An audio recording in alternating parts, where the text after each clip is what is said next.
kakaibang ano to ha, kakaibang kwento ko sa inyo to na napanood ko sa balita. Itong galing sa bilyonaryo. Balita to galing sa bilyonaryo ha.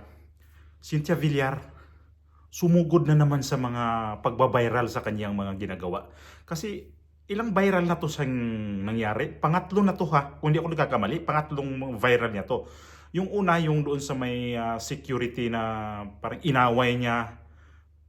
Sunod itong inaway rin niya yung ano, yung itong kalaban niya sa politika, kalaban niya sa pagiging congressman, kandidatong congressman sa Las Piñas. Ito si Santos. So, sa simbahan pa yun sa loob. Tapos ito yung pangatlo na nagsalita siya doon sa mga parang ano yung mga bahay, ang mga tao doon na mayroon silang lupa na ibibigay pero ang kapalit ay boto sa kanya. Pero ngayon ko lang alam na itong Villar pala at saka itong Aguilar, biyak na pala to. Hindi na nagsama sa politika. So, ipasok ko muna yung video para mapanood nyo. Tapos, bahala na kayo kung anong maikomento nyo dito sa ginagawa naman itong si Cynthia Villar. Grabe ng bastos ha. Matapos kumalat ang video ng panunugod umano niya sa simbahan noong nakaraang buwan, trending na naman si Senator Cynthia Villar. Yan ay matapos manghingi raw ng boto ang senadora kapalit ng lupa sa Las Piñas. Pero para sa COMELEC, tali pa ang mga kamay nito sa mga ganitong insidente. Yan ang agenda report ni Hannah T. Diretsahang hinikayat ni Senator Cynthia Villar ang mga botante ng Las Piñas na tumanaw ng utang na loob sa kanilang pamilya sa pamamagitan ng pagbigay ng suporta sa darating na halalan. Malalaman naman namin sa eleksyon kung tatanawin yung utang na loob ang pagbibigay namin ng lupa sa inyo. Pwede raw silang umurong sa desisyong ipamahagi ang isang lupa sa Las Piñas kung hindi sila susuportahan ng mga botante. Sana ipakita niyo sa amin na kami ay susuportahan niyo sa darating na 2025 election. Kasi pag hindi niyo pinakita sa amin, baka magbago ang isip namin ng pagbibigay sa inyo ng lupa. Maanghang ang naging reaksyon ng isang political analyst sa mga pahayag ni Villar.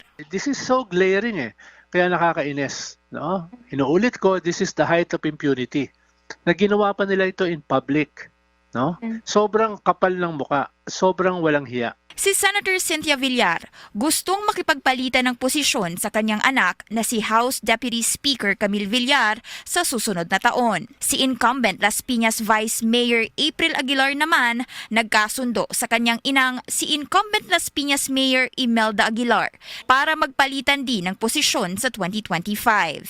Hiwalay ngayon ang Aguilar at Villar camps matapos magpalit ng partido ni na April at Imelda patungo sa NPC mula sa Nationalista Party na pinamumunuan ni dating Senador Manny Villar. Sinusuportahan ng mga Aguilar si Councilor Mark Anthony Santos, ang kalaban ng pamilya Villar sa darating na halalan. Sinabi ng Las Piñas City Assessor's Office sa Bilyonaryo News Channel na hindi isa ang senadora sa mga may-ari ng sitio kung saan siya nag-speech sa viral video.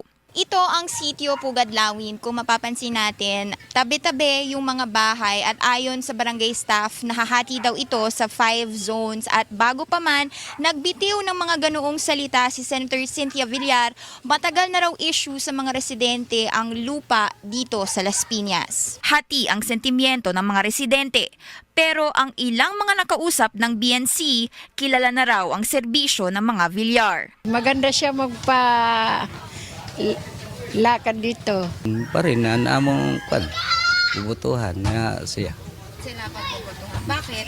Kay kilala. Si Merlin naman, hindi maitago ang panghihinayang sa matagal ng pagtanggap ng pangako ng mga Villar. Hanggang ngayon, nagkaroon na kami ng anak, nagkaroon na ng apo.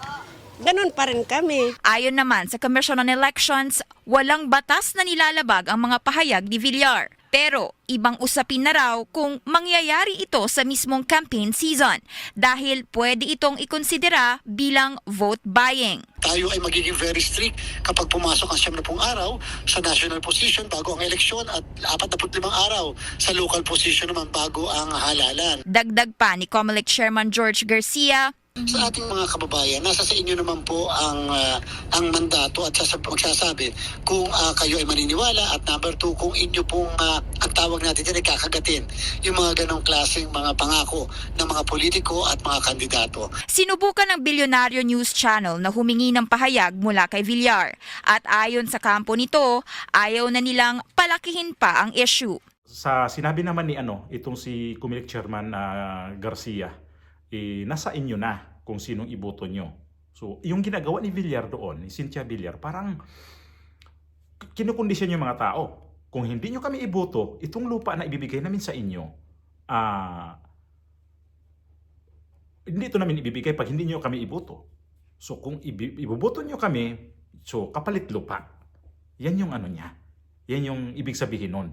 So, parang vote buying na. Pero mayroon namang si Garcia na hindi daw yun hindi pa naman daw yun sa pag-ikaso sa vote buying. Pero para sa akin vote buying na yun eh.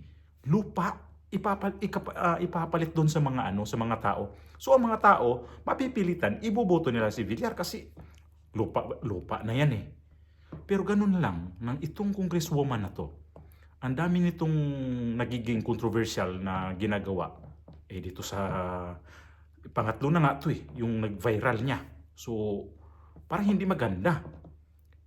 Dapat itong, itong Villar na to, at saka itong si Aguilar, ito si Cynthia Villar. Aguilar to ang nito, ang apelyido niya. So, napangasawa niya si Manny Villar, kaya nagiging Villar siya. So, itong, yung sinasabi na itong mag-ina rin na nagpalitan ng posisyon, yung mayor, tatakbong vice mayor, parang nagpalit lang yung mag-ina. Tapos ito naman si Cynthia Villar at saka yung anak niyang basta yung anak niyang babae, nagpalitan din to sila. Yung anak niyang babae, yun yung si Camille. Yun yung congresswoman ng Las Piñas. So nagpalit sila. Yung Camille naman ngayon ang tatakbo ng senadora. Tapos itong nanay niya, yun papalit sa pwesto ni Camille. So nagganon lang sila. So parang di ko alam na nagbiyak na pala to, naghiwalay. So sa politika talaga walang kamag-anak diyan, walang kaibigan, walang kapatid. Basta pag politika, sariling interest lang talaga sila. So ang itong mga ang susuportahan itong ni Villar, ito sila ni Aguilar, yung kalaban niya, si Santos. Yun yung susuportahan nilang pagka-congressman. So itong Villar at saka yung kamag-anak niya ng kabila, wala na. Split na ba? Wala na sila. So, yun yung sabi ng ni Garcia na bahala na kayo kung sino ibuboto nyo. Nakakahiya na, parang kapal na ng mukha. Totoo naman, kapal talaga ng mukha pag ganito mga politika na. Kagaya ito ngayon sa Bongbong Marcos at saka si Amy Marcos, parang hindi rin sila magkasundo. Kaya sa politika, mahirap talaga pagka ganun. Buti nga itong mga Duterte, hindi naman sila ganun. Na nagsapawan sila sa kanilang gustong mangyari. Kung bigayan lang ba, kung ganun. Pero itong mga Marcos, wala. Hindi maganda yung nila ngayon. Kasi magkapatid, Bongbong at saka si Amy, hindi maganda yung relasyon nila tungkol din sa politika. So, ito na. Yung mga politika natin ngayon nga wrestling na talaga sa karambulan na, suntukan dito, jab dito. Yun na lang. Kayo nang bahalang pumili sa sunod na taon kung sino dapat yung karapat dapat nating piliin.